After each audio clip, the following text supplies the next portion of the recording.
Next week, we're celebrating 10 years of FHIR with FHIR DevDays US. If interoperability in healthcare is important to you, this is where you want to be.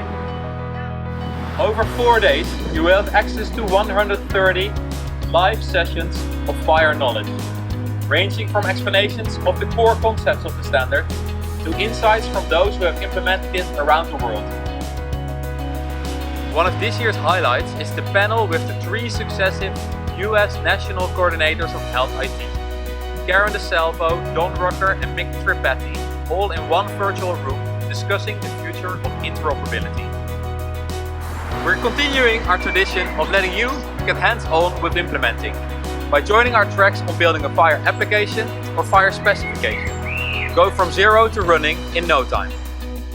What we're also continuing this year is listening to patients who have taken control of their own data. And this year they're joined by tech-savvy doctors. And together they will share where they need our community to go. And finally, new this year, we will bring back the good old conference bar conversations. Over a drink, we will solve important questions like, what is the best data model for everything?